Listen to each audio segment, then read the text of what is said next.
दोस्तों नमस्कार, आपका स्वागत आपके चैनल गुरुकुल इंडिया पर। दोस्तों आज मैं आपके लिए लेके आया हूँ आपके एनसीईआरटी से रिलेटेड बहुत ही इम्पोर्टेंट पॉइंट्स। तो आप ज़रूर देखेंगे क्योंकि यहाँ से आपके एग्ज़ाम में आपके क्वेश्चन बहुत ही ज़्यादा पूछ लिए जाते हैं। ठीक है, अगर आप हमारे चैनल पर पहली बार आए हैं तो हमारे चैनल को ज़रूर सब्सक्राइब कर लें और बेल आइकन को भी प्रेस कर दें, जिससे वीडियो का नोटिफिकेशन आपको मिलता रहे। चलिए चलते हैं हम अपने टॉपिक पर। तो दोस्तों आज हम पढ़ेंगे परिवार एवं मित्र के बारे में। देखिए यहाँ से आपके क्वेश्चन पूछ लिए जाते हैं, तो आज हम इस पर ही चर्चा करेंगे। ठीक है, सारे पॉइंट आपके एक एक पॉइंट यहाँ से जितने भी आपके आते हैं सारे यहाँ पर क्लियर होंगे। ठीक है, तो हम परिवार और मित्र के अंतर्गत हम मानव व जंतु जगत के बारे में जानेंगे। ठीक है, जंतु जगत के बारे में जानेंगे। जितने भी आपके इसके अंतर्गत आपके जंतु जीव आते हैं उनके बारे में हम पूरी डिटेल से चर्चा करेंगे। ठीक है, तो चलते हैं। देखिए हमारा जो पहला है वो स्लाथ है। स्लाथ क्या चीज़ होती है? देखिए हमारा एक ये जानवर होता है जो कि हमारा क्या है, हमारे भालू जैसा दिखता है। क्या है? भालू जैसा दिखता है, लेकिन जो है भालू नहीं है। तो आप ये याद रखेंगे, स्लाथ क्या है, एक जानवर है जो भालू जैसा दिखता है लेकिन भालू नहीं है। ठीक है, अगला पॉइंट है हमारा कि स्लाथ जो है पेड़ों पर उल्टे लटक कर मस्ती में 17 घंटे सोता है। ठीक है, आप ये याद रखेंगे कि स्लाथ जो होता है वो पेड़ों पर उल्टे लटक कर मतलब उल्टा है लटका रहता है। ठीक है, और कितने घंटे सोता है हमारा ये? 17 घंटे सोता है। ठीक है, चलिए अगला पॉइंट देखेंगे। तो अगला पॉइंट हमारा है कि स्लाथ जिस पेड़ पर रहता है उसी के पेड़ की पत्तियों को खाता है। ठीक है, एक एक पॉइंट आपके लिए बहुत ही ज़्यादा इंपॉर्टेंट होने वाला है, तो आप वीडियो के अंत तक आप ज़रूर बने रहेंगे अगर आप किसी भी शिक्षक भर्ती की तैयारी कर रहे हैं। ठीक है, चलिए अगला पॉइंट हमारा देखिए कि स्लाथ जो उसकी औसत आयु लगभग कितनी होती है हमारी? 40 वर्ष होती है। मतलब जो स्लाथ का पूरा जीवन काल होता है वो कितना होता है हमारा? 40 वर्ष होता है। ठीक है, 40 वर्ष तक वह जीवित रहता है। ठीक है, अगला पॉइंट देखेंगे। तो अगला पॉइंट हमारा है कि स्लाथ अपने पूरे जीवन काल में लगभग कितना हमारा 7 से 8 पेड़ों पर ही निवास करता है। तो आप याद रखेंगे, देखिए पूरा उसका जीवन काल होता है वो कितना 40 वर्ष तक जीता है, और कितने पेड़ों पर वह निवास करता है? तो 7 से 8 पेड़ों पर। यह आपका प्रश्न आपका पूछा गया है। ठीक है, कि स्लाथ जो है कितने पेड़ों पर अपने जीवन काल में रह सकता है या रहता है? तो आप क्या बताएंगे? 7 से 8 पेड़ों पर रहता है। ठीक है, तो ये बात आपके यहाँ तक क्लियर हो गई। अगला पॉइंट देखेंगे। अगला पॉइंट हमारा है स्लाथ सप्ताह में क्या है, एक दिन के लिए क्या है, पेड़ पर से सोच के लिए उतरता है। ठीक है, तो आप याद रखेंगे। अगला है हमारा देखिए क्या है, स्लाथ एक अच्छा तैराक भी। देखिए ज़रूरत आने पर यह तैर भी सकता है। ठीक है, तो चलते हैं। देखिए अगला पॉइंट है क्रम से आपके जितने भी इससे रिलेटेड जितने आपके जीव हैं, जंतु हैं, जिससे रिलेटेड आपके जितने भी पॉइंट होंगे वो सारे यहाँ आपको देखने को मिलेंगे। एज इट इज़ आपको पेपर में भी ऐसे ही पॉइंट आपको देखने को मिल जाएंगे। ठीक है, तो आप ध्यानपूर्वक सारे पॉइंटों को देखते रहें। तो देखिए अधिकांश स्लाथ जो है हमारे कहाँ पाए जाते हैं? अमेरिका महाद्वीप में पाए जाते हैं। क्वेश्चन आपका आ जाए कि सबसे ज़्यादा स्लाथ कहाँ पाए जाते हैं? स्लाथ कहाँ पाए जाते हैं? हमारे अमेरिका महाद्वीप में पाए जाते हैं। देखिए मैं स्लाथ के बारे में दोबारा बता देता हूँ। स्लाथ क्या होता है? एक हमारा एक जानवर होता है। क्या है? हमारा जानवर होता है जो कि क्या है, भालू की तरह दिखता है। क्या है? भालू की तरह दिखता है, लेकिन जो है भालू नहीं है। ठीक है, तो ये बात आपकी क्लियर हो गई। तो अगला है हमारा सांप। सांप के बारे में चर्चा करेंगे। ये पूरा जितना भी आपका सांप के बारे में पॉइंट है वो सारे मैं आपके लिए ले आया हूँ। तो देखिए अगला पॉइंट हमारा है कि सांप एक क्या है, रेंगने वाला जीव है। तो आप याद रखेंगे, ये आपको पता भी होगा कि सांप एक रेंगने वाला जीव है। अब इसकी प्रजाति के बारे में आ जाए कि कौन सी प्रजाति में पाया, तो आप क्या बताएंगे? सरीसृप प्रजाति में पाया जाता है। कौन से में? हमारा सरीसृप प्रजाति में पाया जाता है। देखिए क्वेश्चन कैसे आ जाएगा कि सांप जो है कौन सी प्रजाति में पाया जाता है, तो आप क्या बताएंगे? सरीसृप प्रजाति में पाया जाता है। तो ठीक है, ये बात आपकी क्लियर होगी। अगला देखें तो अगला पॉइंट हमारा है कि भारत में जो है कुल 4 प्रकार के जहरीले सांप पाए जाते हैं। तो देखिए कौन कौन से पाए जाते हैं। तो हमारा पहला है देखिए नाग या किंग कोबरा, दूसरा है हमारा करैत, तीसरा है हमारा अफाई, और चौथा है हमारा दुबैया। ये चारों जो होते हैं हमारे सबसे ज़्यादा जहरीले नाग होते हैं। ठीक है, तो अगला पॉइंट देखेंगे। तो अगला पॉइंट हमारा क्या है कि सांप के दो विषैले दांत होते हैं। ठीक है, तो ये याद रखेंगे, सांप के दांत होते हैं, वो भी 2 दांत होते हैं, और ये क्या होते हैं? हमारे खोखले होते हैं, जिसके माध्यम से सांप जो है विष या जहर को किसी जीव या अन्य जीवों में प्रवेश करता है। तो आप याद रखेंगे सांप के 2 दांत होते हैं जो खोखले होते हैं, जिसके द्वारा वह दूसरे जीव में मतलब जो विष का प्रवेश करता है। ठीक है, तो ये चीज़ आपकी क्लियर होगी। अगला देखेंगे तो अगला पॉइंट हमारा सांप के काटने की दवा तो किससे बनाई जाती है? देखिए सांप के जहर से ही बनाई जाती है, जिसको हम क्या कहते हैं? सीरम कहते हैं। ठीक है, क्या कहते हैं? हम सीरम कहते हैं। ठीक है, तो ये चीज़ आपको क्लियर होगी। अब देखिए जो कि क्या है, हमारे विभिन्न प्राथमिक केंद्रों पर उपलब्ध भी होती है। ठीक, तो अगला देखिए, अगला पॉइंट क्या है हमारा? देखिए सांप के दांत होते हैं, मैंने बता दिया है आपको,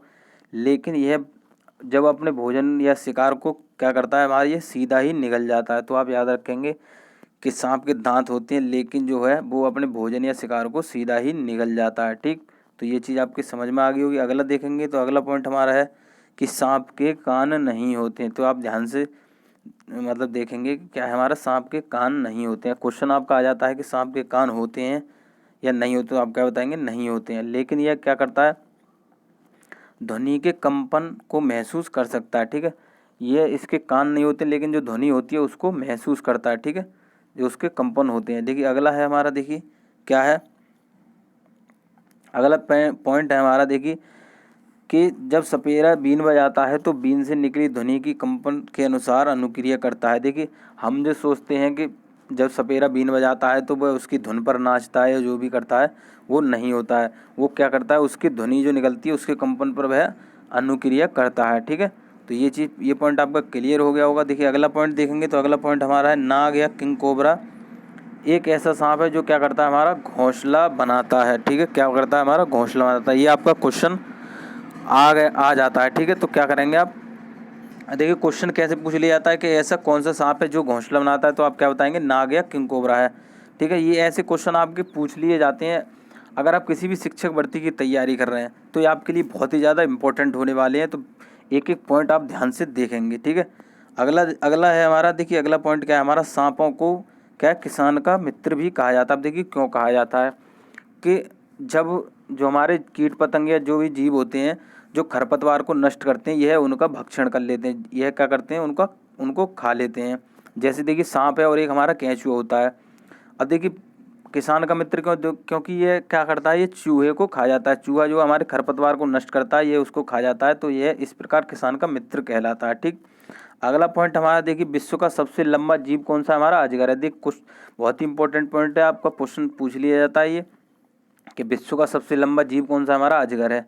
तो याद रखेंगे आप। अगला है हमारा, देखिए विश्व में सर्वाधिक जो सांप है वो हमारे कहाँ पाए जाते हैं? तो आप क्या बताएंगे? विषुवत रेखीय क्षेत्र में पाए जाते हैं। कहाँ पाए जाते हैं? हमारे विषुवत रेखीय क्षेत्र में पाए जाते हैं। ठीक है, अगला पॉइंट हमारा है कि हांगकांग के लोग सांपों के मांस को खाते हैं। ठीक है, क्या है? सांप के मांस को कौन लोग खाते हैं? तो हांगकांग के लोग खाते हैं। ठीक, जिसे क्या कहते हैं हम? लिंग हु फेन कहते हैं। क्या कहते हैं हम? लिंग हु फेन कहते हैं। तो आप याद रखेंगे कि सांप के मांस को कौन खाते हैं? हांगकांग के लोग कहते हैं, जिसे क्या कहते हैं? लिंग हु फेन कहते हैं। तो ये बात है कि सांप से जितने भी आपके रिलेटेड पॉइंट थे वो यहाँ आपको मतलब बता दिए गए हैं। ठीक है, इससे बाहर आपके कोई भी पॉइंट नहीं आएगा। जितने भी पॉइंट बताए जाएंगे पूरा आपको क्लियर कराया जाएगा। जितने भी उससे रिलेटेड पॉइंट होंगे वो सारे आपके यहाँ लेके आया हुआ हूँ मैं। तो अगला है देखिए बाघ। बाघ के बारे में चर्चा करेंगे, सारे पॉइंट बताऊँगा बाघ के बारे में। बाघ क्या है? हमारा राष्ट्रीय पशु है, आपको पता है। अगला है हमारे देखिए भारत में सबसे ज़्यादा बाघ जो है कहाँ पाए जाते हैं? तो कहाँ पाए जाते हैं? हमारे मध्य प्रदेश में पाए जाते हैं। ठीक है, याद रखेंगे आप। देखिए क्वेश्चन ये पूछ लिया जाता है आपका यूपी टेट सी टेट जितने भी आपके टीचिंग एग्जाम होते हैं वहाँ पर पूछ लिया जाता है कि सबसे ज़्यादा बाघ कहाँ पाए जाते हैं? तो मध्य प्रदेश में। इसलिए जो है एमपी को क्या कहा जाता है? हमारा मध्य प्रदेश को क्या कहा जाता है? टाइगर स्टेट कहा जाता है। ठीक है, तो ये देखिए क्वेश्चन कैसे पूछ लिया जाता है कि टाइगर स्टेट को किसको कहा जाता है? आप बताएंगे मध्य प्रदेश को। सबसे ज़्यादा बाघ कहाँ पाए जाते हैं? तो मध्य प्रदेश में पाए जाते हैं। ठीक है, तो ये बात आपकी क्लियर होगी। अगला पॉइंट देखेंगे। अगला पॉइंट हमारा है कि बाघ के शरीर पर काली एवं पीली धारियाँ पाई जाती हैं। ये आपको पता होगा, लेकिन अब ये क्यों पाई जाती हैं? देखिए बाघ हो या कोई भी वन्य जीव हो, जो जिन पर जो धारियाँ या रंग होता है, कोई भी डिजाइन बनी होती है, वो किस कारण बनी होती है? हमारे बालों के कारण बनी होती है। ये क्वेश्चन आपका सी टेट में पूछ लिया गया है कि जो है जानवर के ऊपर जो बालों जो डिजाइन बनी होती है वो किस कारण बनी होती है? तो क्या बताएंगे आप? बालों के कारण बनी होती है। देखिए उनके जो डिजाइन होती है उस पर जो है जलवायु या वातावरण का कोई ही प्रभाव नहीं होता, मतलब उससे कोई मतलब नहीं होता। ठीक है, किस कारण होता है? वह बालों के कारण होता है। ठीक है, तो ये बात आपकी क्लियर हो गई। अगला पॉइंट देखेंगे कि बाघ क्या है? हमारा बाघ समूह में रहते हैं और एक समूह में लगभग कितने हमारे 10 से 12 बाघ रहते हैं। ठीक है, तो याद रखेंगे कि बाघ समूह में रहते हैं, 10 से 12 बाघ एक साथ इसमें रहते हैं। ठीक है, तो अगला देखिए, अगला पॉइंट हमारा क्या है कि बाघ के समूह का नेतृत्व कौन करता है, हमारी बाघिन करती है। देखिए इसमें देखिए आपको क्या जानना है, देखिए जितने भी आपके जानवर हैं उनका जो समूह का नेतृत्व करता है वो हमेशा मादा करती है। तो आप याद रखेंगे, देखिए अगर आप कंफ्यूज हो रहे हैं कहीं किसी भी प्रश्न में, तो आप हमेशा जो मादा होती है उस पर लगा के आएंगे। जैसे बाघ से ही मतलब नहीं है, आपका हाथी है, शेर है या कोई भी है, तो उसका जो समूह का नेतृत्व करती है वो हमेशा मादा ही करती है, जो बुजुर्ग होती है। कि हमारे जो जैसे बाघ का है तो बाघिन, हाथ का है तो हथनी, और जैसे हमारा शेर का है तो शेरनी। तो ऐसे आप ध्यान रखेंगे, ठीक है। अगला देखेंगे तो अगला है हमारा, देखिए बाघ के बाघ के नर बच्चा को 3 से 4 वर्ष की उम्र में वह अपने समूह को छोड़ देता है, ठीक है। तो बाघ जो होता है वो जो नर बच्चा होता है वो 3 से 4 वर्ष की उम्र में अपने समूह को छोड़ देता है, ठीक है।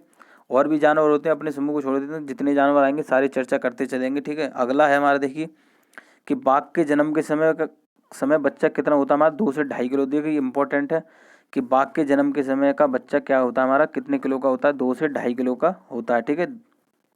2 से 2.5 किलोग्राम, ठीक है। तो आप याद रखेंगे।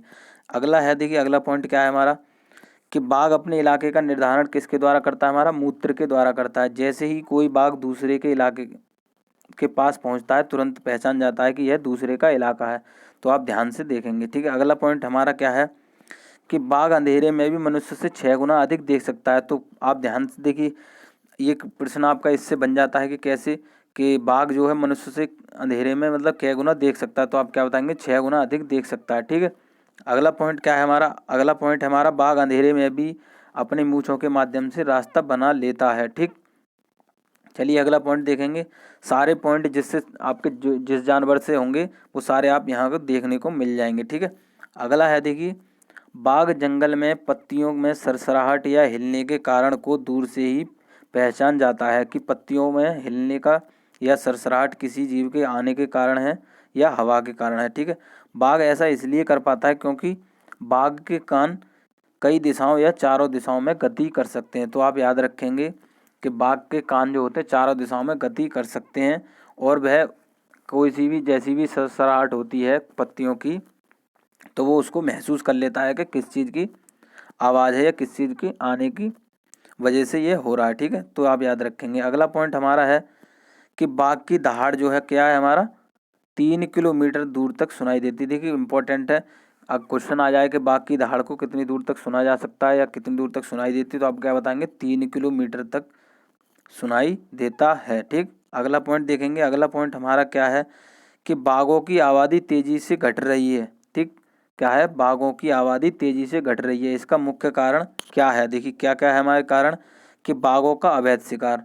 अब बाघों के अवैध शिकार से क्या मतलब है हमारा, देखिए कि अवैध शिकार से मतलब है जो बाघों के खाल का जो बेचा जा रहा है, जो भी किया जा रहा है वह उनका शिकार उसके लिए किया जाता है, ठीक। और दूसरा है हमारा, देखिए प्राकृतिक आवास का विनाश। तो प्राकृतिक आवास का विनाश जैसे हमारे वन संपदा है, हमारे वन हैं उनका कटना है, जहाँ पर जैसे कोई भी घर बन रहे हैं या जो भी हो रहा है जिसके द्वारा वन को काटा जा रहा है, इससे हमारे बाघों की संख्या कम होती जा रही है। तो आपको पता चल गया, देखिए पहला है हमारा, देखिए बाघों का अवैध शिकार, दूसरा हमारा प्राकृतिक आवास का विनाश, ठीक।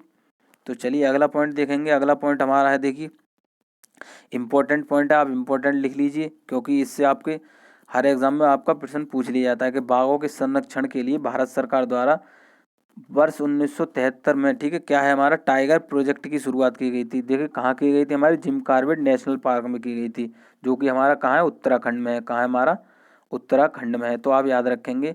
देखिए इस पॉइंट में आपके 3 से 4 प्रश्न तैयार हो जाते हैं। देखिए कैसे कैसे, तो मैं बताता हूँ आपको, कि भारत सरकार द्वारा किस वर्ष में प्रोजेक्ट टाइगर की शुरुआत की गई, तो आप बताएंगे वर्ष 1973 में, ठीक है। तो बाघों के संरक्षण के लिए भारत सरकार ने किस मुहिम को लागू किया, तो टाइगर प्रोजेक्ट की शुरुआत की गई थी, ठीक है। तो देखिए सबसे जो हमारा टाइगर प्रोजेक्ट शुरुआत किए गए थे जिम कॉर्बेट नेशनल पार्क में किया गया था। कहाँ, ये उत्तराखंड में। तो ऐसे आपके 3 से 4 प्रश्न यहाँ से तैयार हो जाते हैं। चलिए चलते हैं अगले टॉपिक पर। तो अगला टॉपिक देखिए हमारा क्या है, शेर। तो शेर से संबंधित आपके जितने भी पॉइंट होंगे यहाँ आपको क्लियर कराए जाएंगे। देखिए शेर जो हो भूरे रंग का होता है, ठीक। और जंगल का राजा शेर होता है, ये आपको पता होगा, बचपन से आप ये सुनते आ रहे होंगे, ठीक है। अगला पॉइंट है, देखिए अगला पॉइंट हमारा क्या है, भारत में सर्वाधिक शेर कहाँ पाए जाते हैं, हमारे गिर राष्ट्रीय उद्यान में पाए जाते हैं। कहाँ, गिर राष्ट्रीय उद्यान में पाए जाते हैं। ये कहाँ है हमारा, गुजरात में। कहाँ, ये हमारा गुजरात में।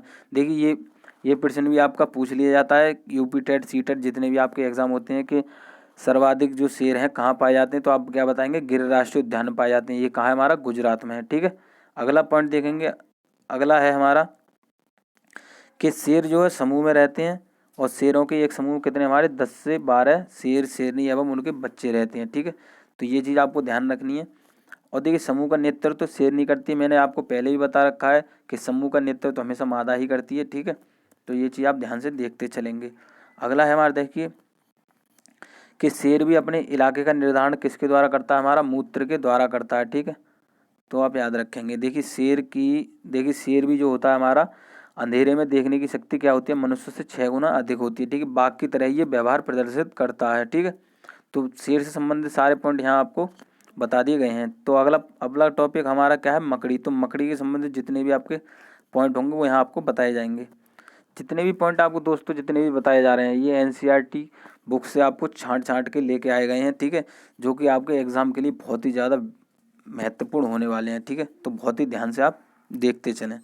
देखिए पॉइंट हमारा पहला है, मकड़ी जो है क्या है हमारा, आर्थ्रोपोडा संघ का जीव है। क्या है हमारा, आर्थ्रोपोडा संघ का जीव है। देखिए प्रश्न आ जाए कि मकड़ी जो है कौन सा जीव है, तो अगर ऑप्शन में आ जाए आर्थ्रोपोडा संघ जीव तो आप यही लगाएंगे। ठीक है, अगला पॉइंट हमारा क्या है, अगला पॉइंट हमारा है मकड़ी को कीट वर्ग का अपवाद माना जाता है। अब देखिए क्यों माना जाता है, क्योंकि कीट के जो होते हैं 6 पैर होते हैं, जबकि मकड़ी के कितने हमारे 8 पैर होते हैं। ठीक है, तो ये चीज़ आपके समझ में आ गई होगी मकड़ी को कीट वर्ग में क्यों नहीं रखा गया है, क्योंकि कीट के जो होते हैं 6 पैर होते हैं, जबकि मकड़ी के कितने होते हैं, 8 पैर होते हैं। ठीक, अगला पॉइंट हमारा क्या है कि मकड़ी को सामाजिक कीट वर्ग में भी सम्मिलित नहीं किया गया है। ठीक है, याद रखेंगे आप, मकड़ी को सामाजिक कीट वर्ग में भी सम्मिलित नहीं किया गया है। अब देखिए सामाजिक कीट वर्ग में निम्न जीव शामिल हैं, कौन कौन से हमारे जीव शामिल है, देखिए मधुमक्खी है हमारा, चींटी है, दीमक है और बर्रे हैं। अब देखिए बर्रे कौन होते हैं, बर्रे होते हैं हमारे मधुमक्खी का नर रूप होते हैं। क्या है, मधुमक्खी का नर रूप होते हैं। ठीक है, बर्रे आप याद रखेंगे।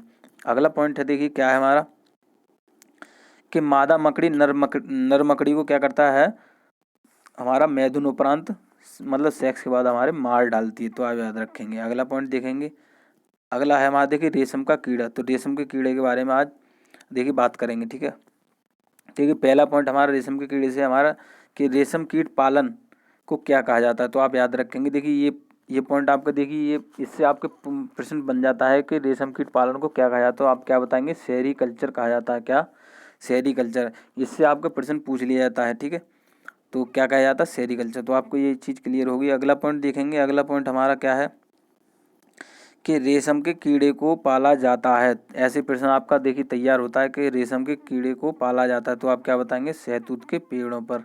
क्या है, शहतूत के पेड़ों पर। ठीक है, अगला पॉइंट देखें, अगला है हमारा भारत में सर्वाधिक रेशम कीट का पालन कहाँ कहाँ होता है हमारा, देखिए J&K मतलब जम्मू एंड कश्मीर, लद्दाख, आंध्र प्रदेश और असम राज्य में। ठीक है, तो आप अगर क्वेश्चन आ जाए कि भारत में सर्वाधिक रेशम कीट का पालन कहाँ कहाँ होता है, तो आप बताएंगे जम्मू कश्मीर, लद्दाख, आंध्र प्रदेश और असम राज्य में होता है। ठीक है, चलिए अगला पॉइंट देखेंगे। अगला पॉइंट है हमारा कि नर रेशम कीट अपनी मादा को कई किलोमीटर दूर रहकर भी उसकी गंध से उसको पहचान जाता है। तो आप याद देखिए क्वेश्चन ये आपका आया हुआ है कि नर रेशम कीट जो है अपनी जो मादा को कितनी दूर रहकर किस चीज़ से पहचान लेता है, उसके गंध से पहचानता है। ठीक है, तो आप याद रखें किससे, गंध से पहचान लेता है।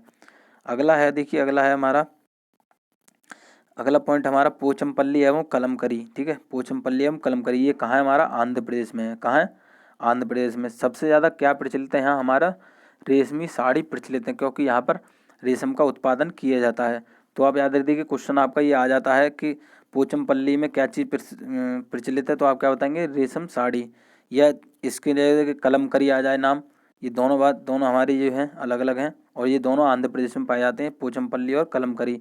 यहाँ क्या प्रचलित है हमारा, रेशमी साड़ी प्रचलित है। ठीक है, तो आप ये याद रखेंगे। अगला देखिए मधुमक्खी के बारे में, मधुमक्खी के बारे में जानते हैं।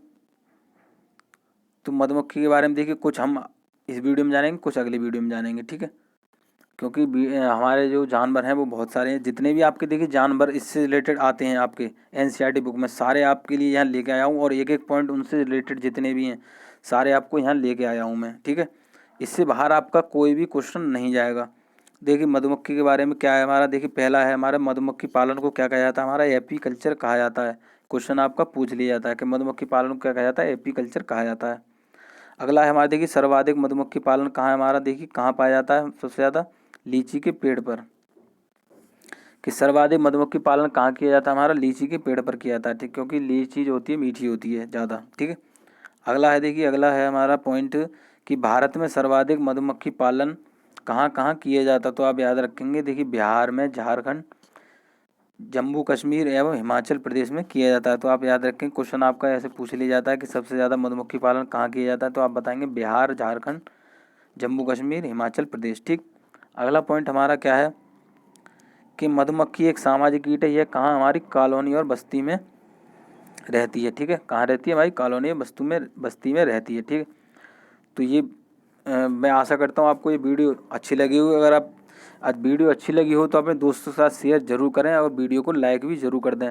मैं ऐसी लेटेस्ट वीडियो आपके लिए लेके आता रहूँगा, ठीक है। अगर आपने अभी तक हमारे चैनल को सब्सक्राइब नहीं किया तो चैनल को जरूर सब्सक्राइब कर लें, जिससे कि आप ऐसी वीडियो का लाभ उठा सकें।